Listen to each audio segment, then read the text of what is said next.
Naomba tuombe leo. Kwa jina la Mungu Baba na Mwana wa Mtakatifu, amina.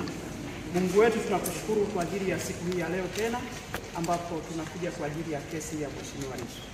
Basi tunajikabidhi mikononi mwako, tukiweka mikononi mwako majaji.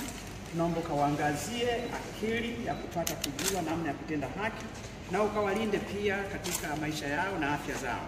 Tunaweka mikononi mwako mawakili wote. Tunaomba pia na wenyewe pia ukawanyunyizie hali ya kutenda haki katika mioyo yao, wakijua kwamba wanasimama mbele yako Mungu uliye wa haki.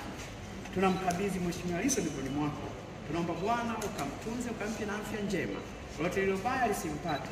Nasi sote tunaosikiza kesi hii na Watanzania wote kwa ujumla, amani yako na haki yako ikatawale, tukienda kinyume na kila namna ya hila katika nchi yetu. Mungu utaonekana, utasimama. Mwisho wa siku katika nchi hii tutaweza kusema Mungu ulikuwa pamoja nasi, ukatusaidie tukafike mahali tuwe na mfumo ulio imara katika nchi yetu, katika jina la Mungu Baba, Mwana na Mtakatifu. Amina.